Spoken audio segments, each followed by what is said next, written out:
Hello good people of YouTube and welcome to my channel. In this video I want to take a look at the Bretonnian Knights of the Realm on foot. Now I have an idea that perhaps these plastic miniatures aren't the most popular figures that Games Workshop have come up with. And if I'm honest, when I opened the box and saw the contents, my initial thought was, oh no, what have I done?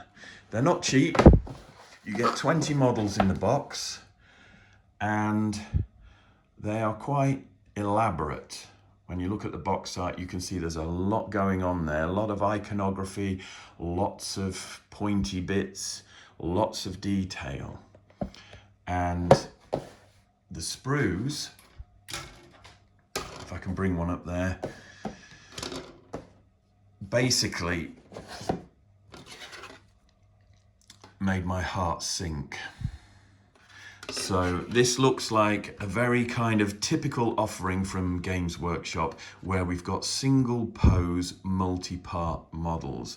The bodies of each of the knights come in 3 parts, which is typically the front or back of the body with one leg attached, a little bit of cloak or something, and then a separate leg.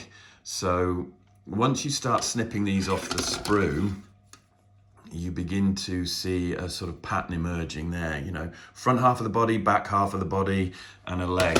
And I don't know if it was the little lugs and sockets there that reminded me of the early plastic Space Marines that I used to glue together sort of 20 or 30 years ago. But that was kind of my thought when I started to assemble these miniatures.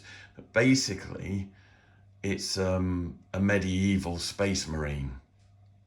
So I had mixed feelings to begin with. I have built half the contents of this box, so the remaining half I've left untouched to show you, and that is 2 sprues of bodies with shields and a various selection of weapon arms.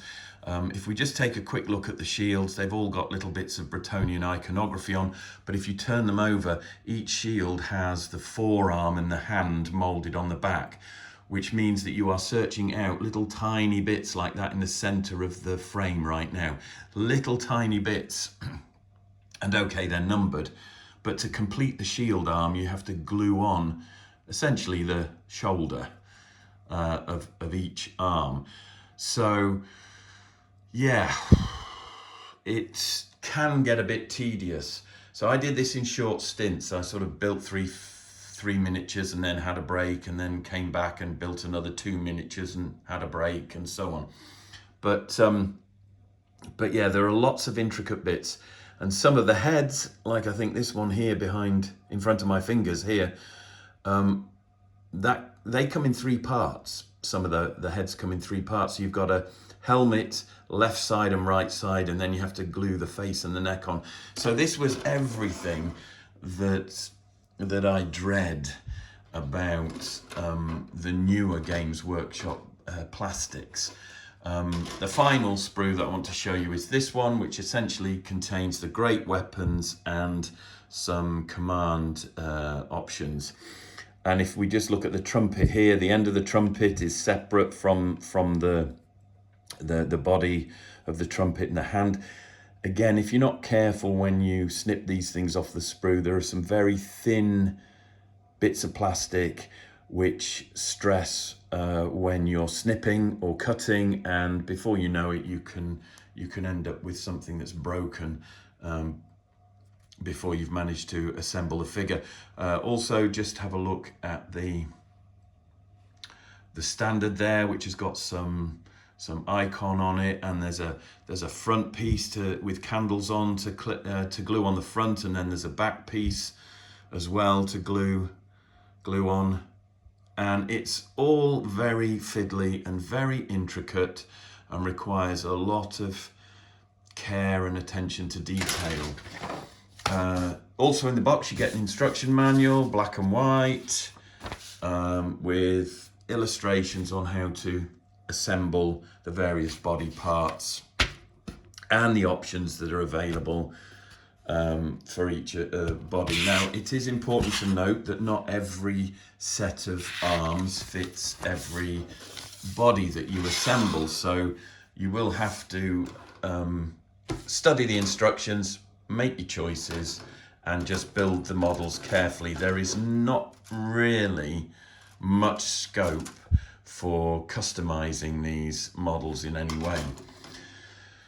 So, having said all that, I opted for the great weapons on mine. I've built a unit of 10 with full command. There are enough models in the box to build 2 units of 10 with full command, or 1 unit of 20. And I started with 10 models, and here they are. So, if we pick one and have a look, once I started building them and I'd got over the initial shock of snipping everything off the sprue and having to deal with tiny little pieces, I actually fell in love with these guys. I think they are fantastic. I love the poses. I love the detail on them. I love the whole iconography thing. And yeah, I just really starting to enjoy myself. I mean, look at all those padlocks and chains and things on there. I just think they're awesome.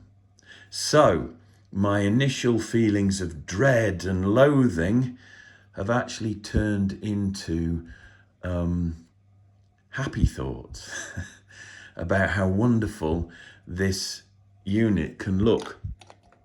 I did have an issue with my musician. The trumpet did snap while I was cutting it off the sprue. I've glued it back together. There is a slight kink in it which I'm not happy with.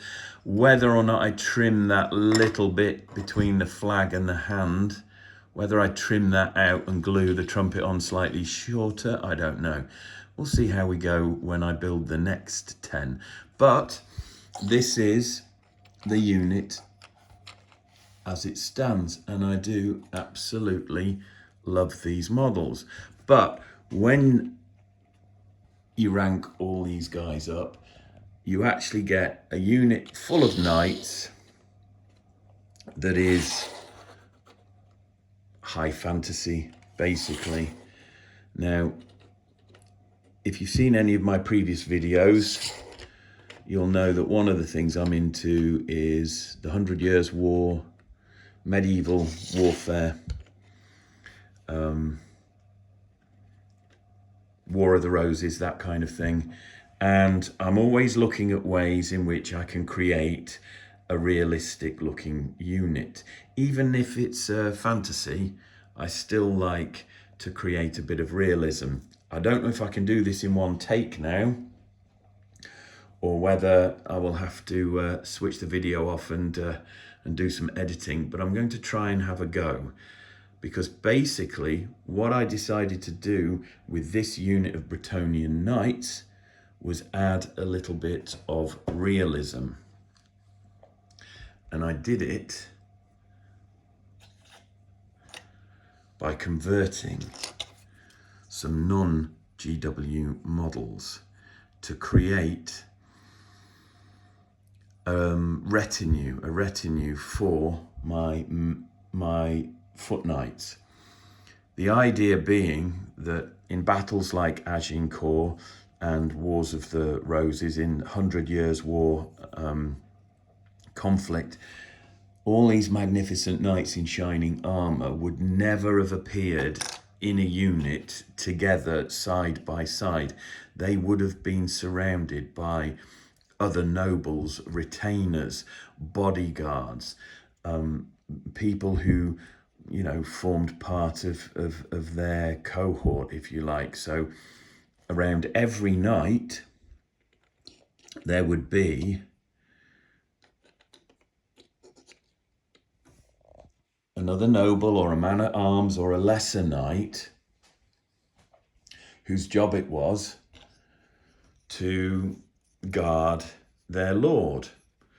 And I have taken, and I'll talk about these in a bit, I have taken some FireForge bodies, and I have glued the spare Bretonnian Foot Knight arms and some Bretonnian heads onto each of those bodies to create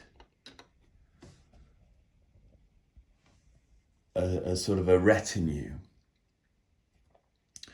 And I'm just trying to build this up now because all the figures are made, and I'm just trying to remember how I had these guys. Like I said, if it all goes horribly wrong, I will cut, put the unit back together again, and crack on with the video. But I just want to try and assemble it here in front of your very eyes. So I think I'll do him that way around, and then I can talk about how I made these. But I just want to put this unit together so that you guys can all see what it was I had in mind and how my interest in historical wargaming seeps into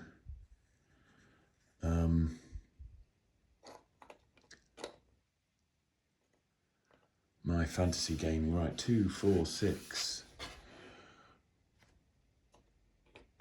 That should fit in there, that one. And then this knight should go there. And finally, that one there. So here we are. Ta-da!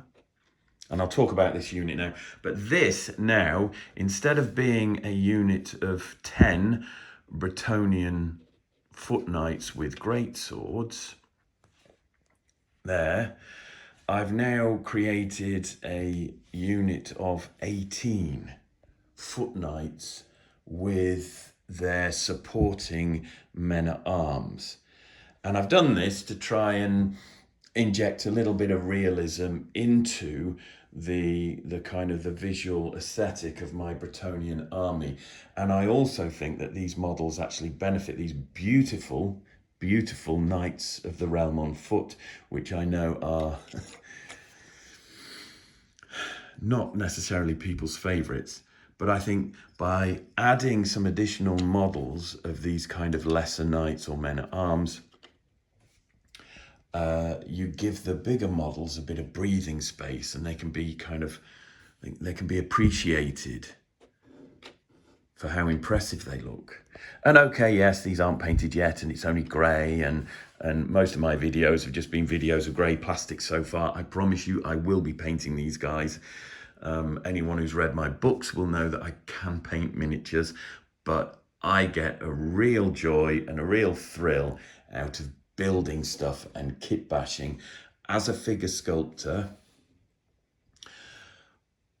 I always look at building models from the point of view of creating a sculpt. And okay, when you're sculpting miniatures, you have to look at, you have to consider things like how they're going to sit in the mold, how the metal flows, how the centrifugal force will work. If you're sculpting for resin, you have to think about where vents can be cut in, and will any of the detail trap air bubbles. There's all sorts of things that go through your mind when you're creating a miniature. And I will be doing some videos on sculpting figures as well. That's all to come. But there's all sorts of things that you have to consider when sculpting for a production mold or a range of figures that aren't a worry when you're gluing together plastics. So when I pick up a box of plastics, I'm looking at an opportunity to create a miniature that looks good. You know, so I can mess about with poses, I can swap weapons, I can mess about with the position of heads. I don't need to worry about whether or not that will create an air trap in a mold, because none of it's being molded, you know. So this is why I enjoy kit bashing and building plastics as much as I do, and this is why I've started off my channel with videos about that. So here we have a unit of Bretonnian Knights of the Realm on foot, 10 models, expanded out to a unit of 18 models by adding 8 additional kitbashed men-at-arms, supporting nobles, whatever you want to call them. So these are kind of like the bodyguards of each and every knight that forms part of this unit. So again, I will explain how I went about creating these. I mean, you may not like the look that I've created here, and that's fair enough, you know, it's horses for courses, but I was trying to create, as I said, a unit that looked a bit more realistic, a bit more like it could actually have appeared on a historical battlefield. And this is how I've done it, by taking some FireForge bodies, Bretonnian men-at-arms heads, and then the spare weapon arms from the Foot Knight's box. So all my knights, apart from the command, obviously. So we've got the hero there. I may build another hero with the head that I spotted in the last one. There's kind of a Joan of Arc style head. I'm just digging the sprue out here to show you. I don't know who that is meant to be, because I'm not into any sort of Bretonnian lore or fluff or anything. But to me, I thought there's an opportunity there to create some sort of female Joan of Arc style Bretonnian knight. And I will be doing that perhaps for the hero on my second unit that I build. But anyway, yeah, sorry, I gave all these knights great weapons. As you can see, these lovely big axes, two-handed axes. And the swords and shields were left over. So you get on the sprues, you get enough to equip, well, in the box it's 20 knights. You can equip 20 knights with a sword and shield, or an axe and shield, or you can equip 20 knights with greats, like a great weapon, two-handed axe or something. So there's plenty of weapons that come in the box on these sprues. So I opted for the great weapon because I thought that looked more like the kind of weapon that a knight would fight with. I gave my standard bearer a sword. I gave my musician a sword, and then there's one or two of these conversions that I've given a hand axe to, because you get that option as well. Now I have had to trim down the sockets on each of the arms, because they fit into a hole on the torso of the knight. So there's a little peg that fits into the knight's bodies. I've had to trim those down to get them onto this FireForge body, but it works. It's only a little bit of plastic to trim off. You can do it with a craft knife. You can do it with some clippers if you've got a steady hand and you're confident that you're not going to gouge too much out of the model. So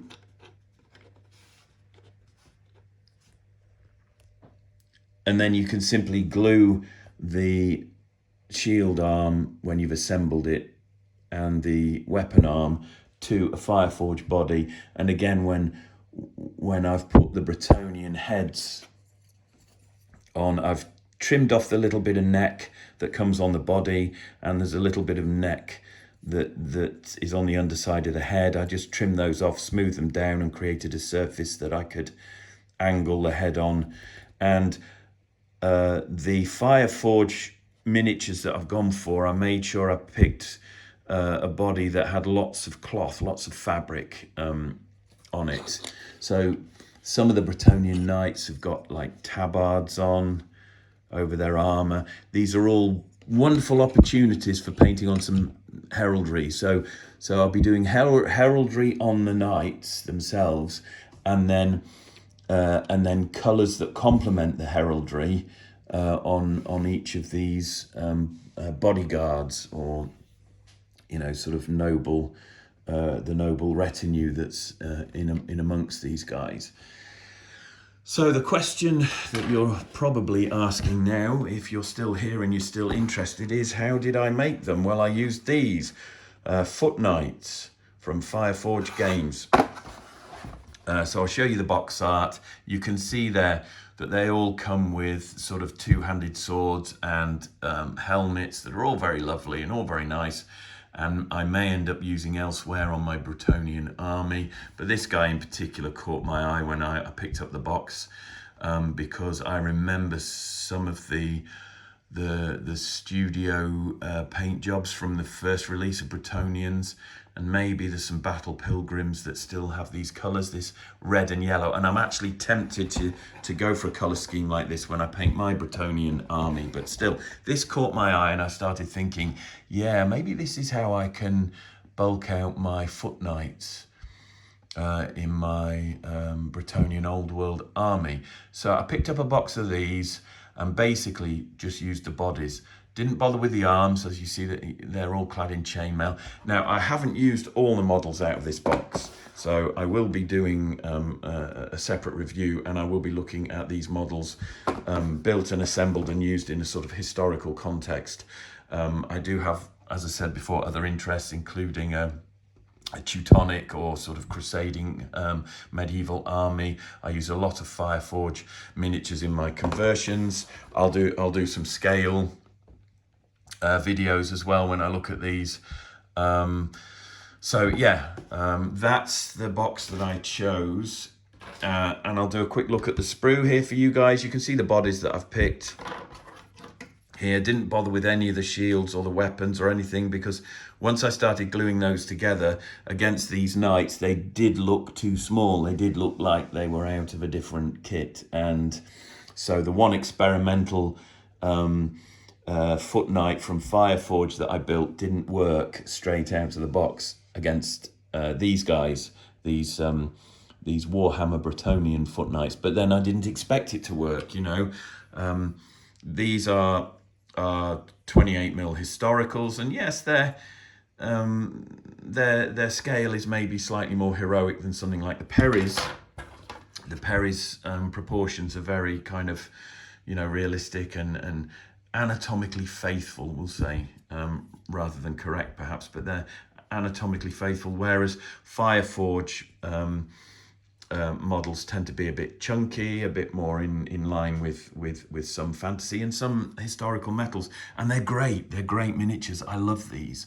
You know, I'm so excited. I'm hardly holding the camera still, but these are beautiful models. As always, FireForge, you know, producing some wonderful stuff. And the nice thing about these bodies is, you know, when you compare them to a Bretonnian model, the proportions are good. They fit well. I've actually done here. This is a Bretonnian archer with a FireForge head. I think this came from the medieval archers set, this head. So again, you can see the Bretonnian figure with a FireForge head. It looks good. It's got heaps of character. It's taken my Bretonnian army off in a slightly different direction. And if I put that next to one of these converted Foot Knights, you can see it's a good fit. It's a good scale. It's a good fit. So the way I got over the problem of these guys looking a little bit small when you use the chainmail arms and broadswords and what have you that come on the FireForge sprue, and the heads as well, just a little bit undersized when compared to the Games Workshop Bretonnian Foot Knights. The way I got round that issue of the scale not looking quite right was to take all the leftover shields and weapon arms that you get on the Bretonnian sprues, and to use them together with a Bretonnian head, as I've said before. And I was able to create some really lovely poses, you know, full of action and movement. And as I said earlier, this is where my sculpting experience, and I don't pretend to be the best miniature sculptor out there by any stretch of the imagination, but when you start to learn a craft or a skill and you begin to understand what makes a good miniature, you know, this would be a very difficult model to cast up because of the angle of the sword. That would have to be, you know, more vertical. It'd have to lie flat in the mold. The shield away from the body, it creates gaps in which mold rubber would get caught and tear. So there's a lot about this guy that wouldn't work if it was a commercially designed sculpt, but it isn't. So you're taking a plastic body with a bit of movement in it, and you have complete freedom to emphasize that movement with the bits that you stick on. And that's what I've done with that guy there. And then if we look at this guy here, where I've taken another Bretonnian man-at-arms head, put it on a FireForge Foot Knight's body, and use the Bretonnian Foot Knight's weapon arms. As I said before, just trim off all the pegs and lugs and things that are required for assembly to the Games Workshop models. Just trim those off.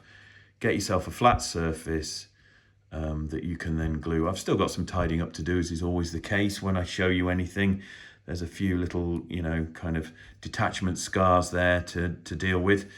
But I wanted to get this unit put together and assembled so I could do this quick video, because that means now the sprues that I've got left over from the Bretonnian Foot Knights, which are these here, the great weapon sprues with the command bits and the 2 sprues of bodies, I can now build these to make another unit of 10 like this one, and use a second sprue of the FireForge Foot Knights to create those noble, the noble retinue, these other, you know, men-at-arms. I can create another unit like this, and I will probably do the same thing. I did wonder whether these great weapons would work on a FireForge body, but I have a feeling the gap, you know, the breadth of the shoulders on the FireForge miniatures is not going to be the same as the breadth of the shoulders on these Bretonnian Foot Knights. I just love, look at that, I just love these guys, you know. And all I can say is that if you really want a unit of Bretonnian Foot Knights in your army, plastics, then yeah, go for it. Just take your time gluing the models together, and just because the end results are, I think they're worth it. I love them. I think they're great. They come in for a lot of flack, a lot of stick. I think GW have had a lot of criticism for this particular product, but the sprues are a bit daunting, but the finished models are just awesome. So this is my first unit of Bretonnian Foot Knights. I'm going to build another one that's identical to this. I'll probably do some different poses for the extra figures that I've added, but basically that's what I wanted to share with you in this video. I am still building my Bretonnian army. Those of you who've watched previous videos will remember things like the trebuchet that I've done, the unit of squires that I've done. I do have some other miniatures to review that are non-GW. I'm looking at Oathmark, human light infantry and human infantry. There's an interesting vibe to those which could work. I think the human infantry might make some interesting battle pilgrims, and the light infantry, I'm undecided about that yet, because you could create a unit of squires perhaps. The old Bretonnian huntsmen spring to mind, but I also got a quite a strong sort of Lord of the Rings vibe when I looked at that box. They were a bit like Faramir's Rangers. So I will be reviewing some other stuff soon. And again, my very quick video has ended up being a half an hour ramble and froth about this particular unit, but I just wanted to do a video, share it with you, and then I can crack on building some more. And the next time I come back with my Bretonnians, I'm hoping to have a complete army put together.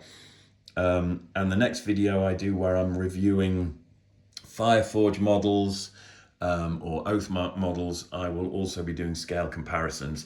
So I'm going to go now, let you guys crack on with your painting or whatever it is you're doing while you watch or listen to these YouTube videos. Take care. Thanks for sticking with me. If you like the kind of things that I do, if you like the way that I review the models, please smash that like button.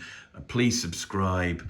It really is something that I do appreciate, and it keeps me thinking about what I can do next. I do have other stuff that I want to cover as well. I've got loads of undead to build. I've got loads of orcs and goblins to paint and talk about. So it's not just all about Bretonnia, but I will be following this project through to completion on my YouTube channel. Thanks again. I've been going on for too long. Take care. See you in the next one.